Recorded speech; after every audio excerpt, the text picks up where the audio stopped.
Assalamualaikum warahmatullahi wabarakatuh.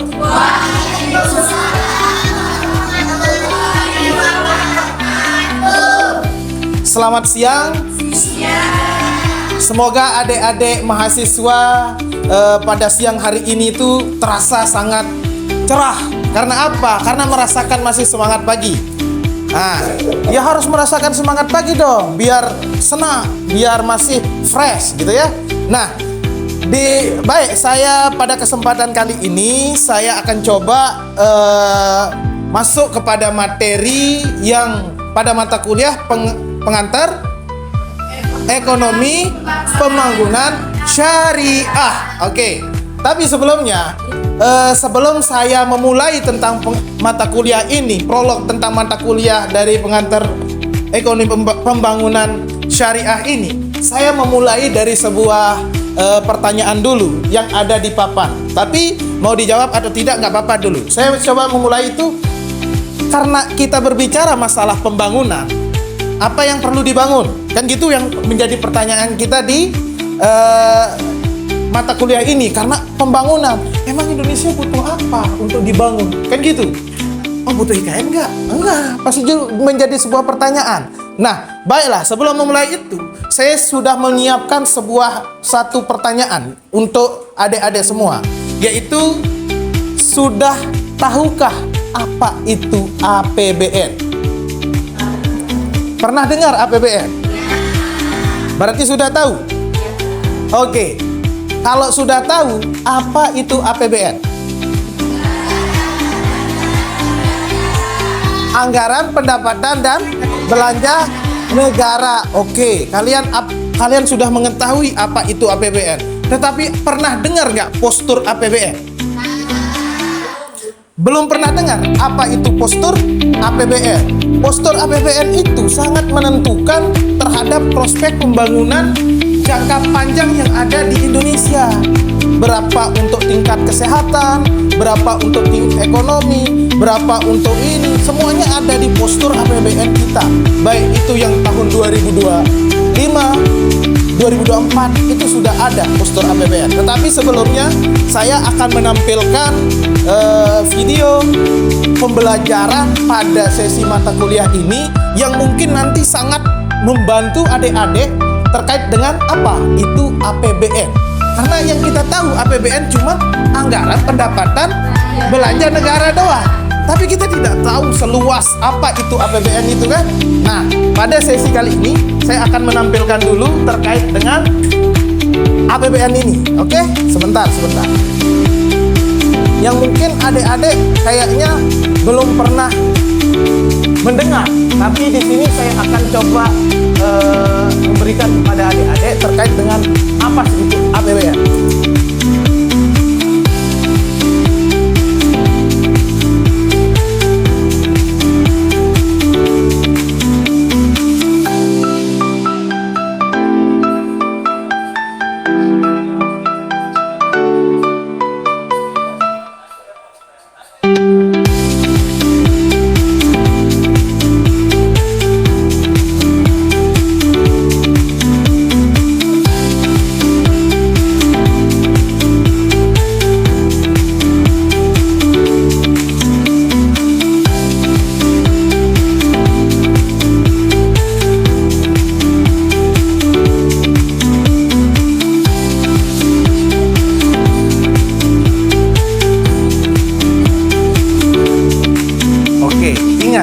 APBN itu seperti diibaratkan sebagai ibu rumah tangga. Jadi yang kita tahu cuma APBN doang. Tetapi Indonesia ini, negara ini butuh yang namanya perencanaan agar apa? APBN itu bisa maksimal untuk proses pembangunan.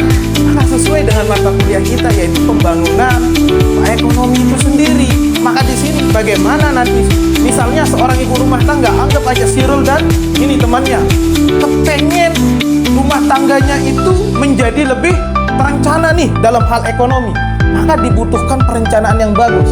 Untuk sekelas negara, maka negara itu harus memiliki perencanaan yang begitu matang dalam proses penganggaran, dalam proses pengeluaran dana yang ada di negara itu.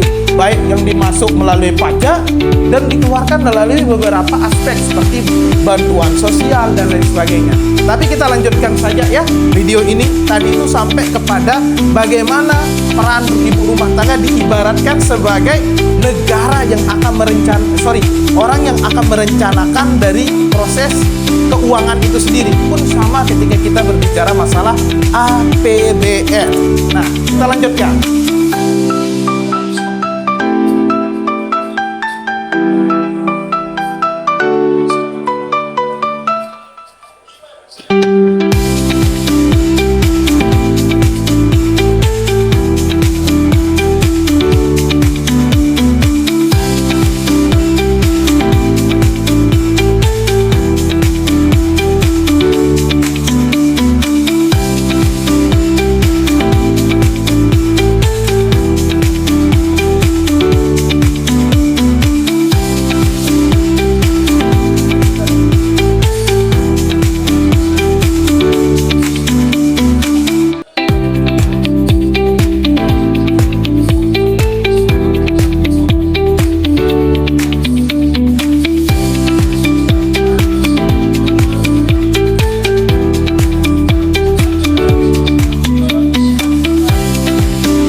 Pertama, program postur APBN kita di bidang kesehatan.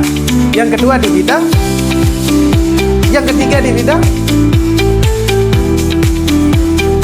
sosial, yaitu bagaimana kepada, kan sering kita dengar tentang ada dibiayai tentang bansos PKH. Nah, keluarga harapan itu juga bagian dari program APBN kita. Karena apa? Dengan adanya proses yang ini, makanya yang tadi itu ada bagaimana keluarga-keluarga itu sehat, bagaimana sehat secara ekonomi dan sebagainya, harus direncanakan. Baik itu tingkat pendidikan, bagaimana layanan pendidikannya itu bisa terlaksana dengan maksimal. Seperti itulah nanti postur APBN kita arahnya kemana gitu loh. Sebagai contohnya seperti ini dalam media pembelajaran yang akan kita coba urai. 1 triliun, bayangkan sebanyak itulah uang yang ada di negara kita untuk membiayai proses pembangunan itu sendiri gitu loh. Di kelurahan juga akan ada melalui dana desa akan dibangun dan lain sebagainya kan, disalurkan proses itulah. No, ini lihat uangnya masuknya kemana? Kepada postur APBN kita gitu loh.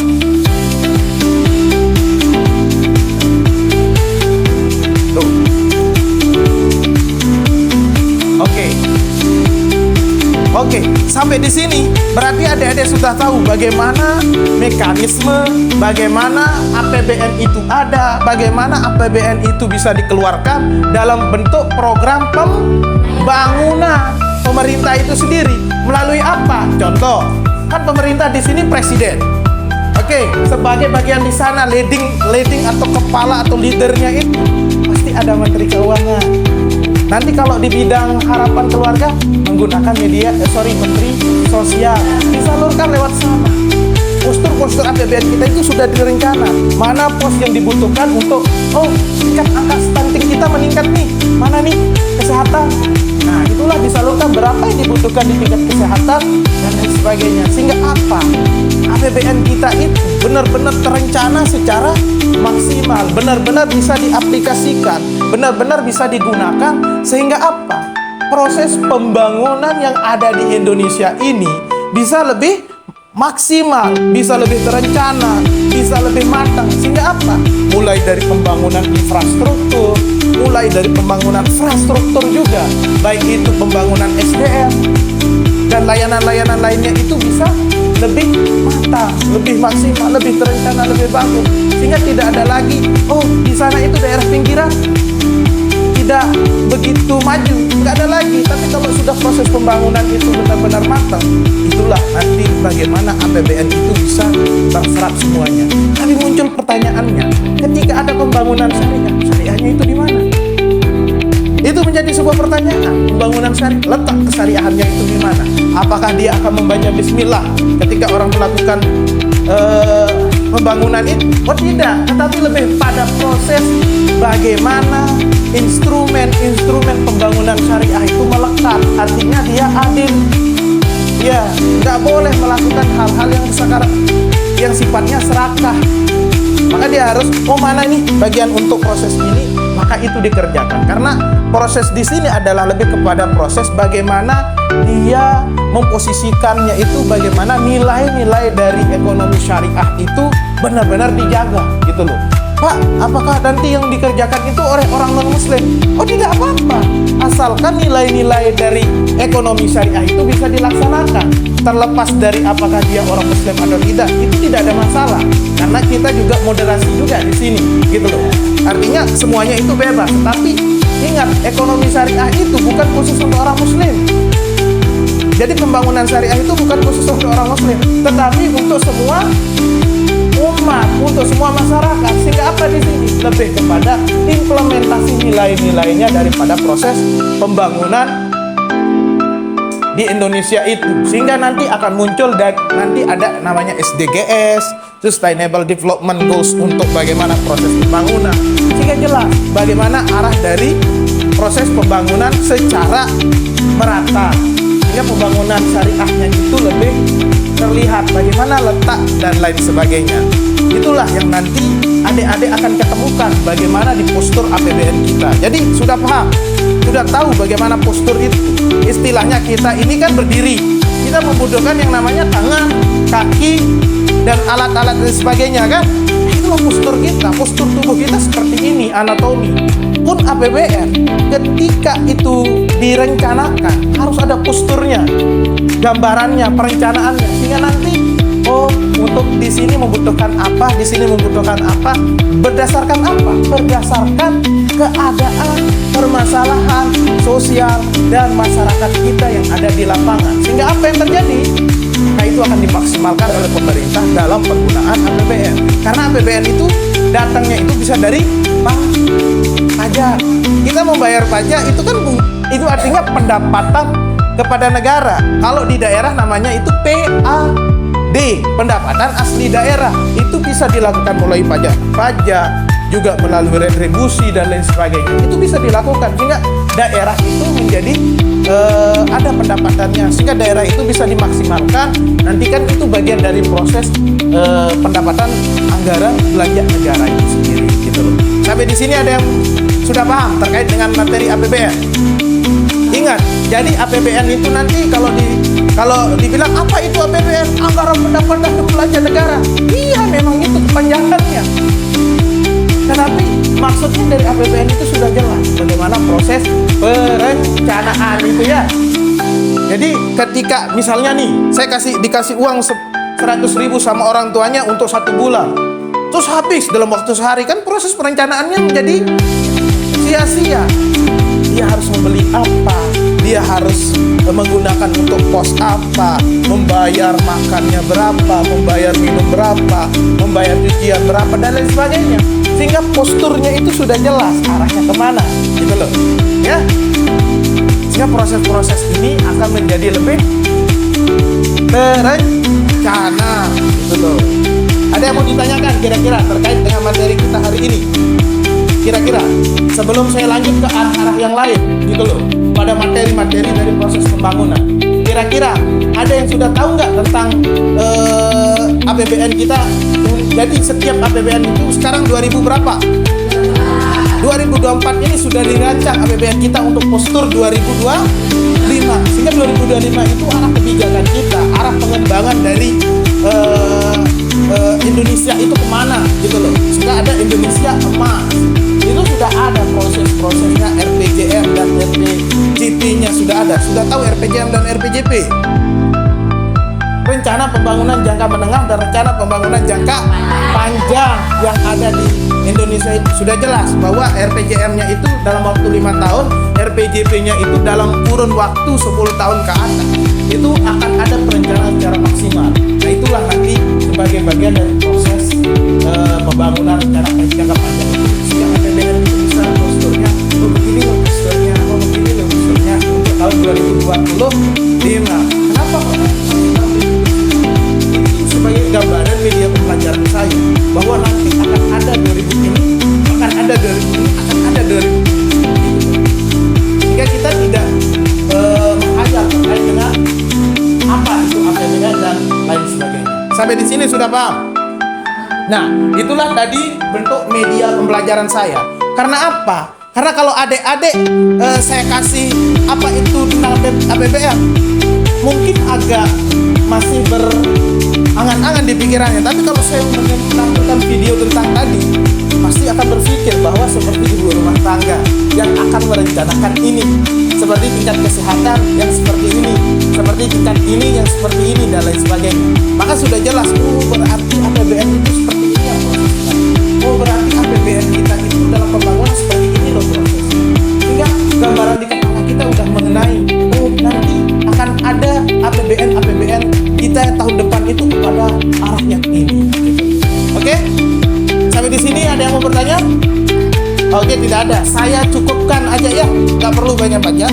Nggak perlu kita akan lama-lama. Karena saya yakin adik-adik pasti tahu apa itu APBN dan pasti tahu apa proses pembangunan ekonomi syariah itu sendiri. Letaknya di mana syariah itu ya. Jangan sampai dikira bahwa ketika orang melakukan pembangunan itu syariahnya itu Bismillahirrahmanirrahim. Itu yang salah. Yo, nanti kenapa? Nah, orang muslim nanti kalau dia orang non muslim masa dia bilang Bismillahirrahmanirrahim, kan jadi bermasalah. Maka letaknya kepada apa? Penanaman nilai-nilai yang terkandung dalam ekonomi syariah itu sendiri. Itulah nanti masuk kepada aspek pembangunan syariah itu sendiri. Karena tujuannya adalah untuk mencapai falah dan maslahah. Gitu loh ya. Tadi maslahah itu untuk siapa? Semua umat. Maslahah itu tujuannya. Maka di sana letak dari pembangunan ekonomi syariah melalui proses APBN yang begitu panjang dan lain sebagainya. Oke, kita akhiri sampai di sini. Kurang lebihnya mohon maaf. Billahi taufiq wal hidayah. Assalamualaikum warahmatullahi wabarakatuh.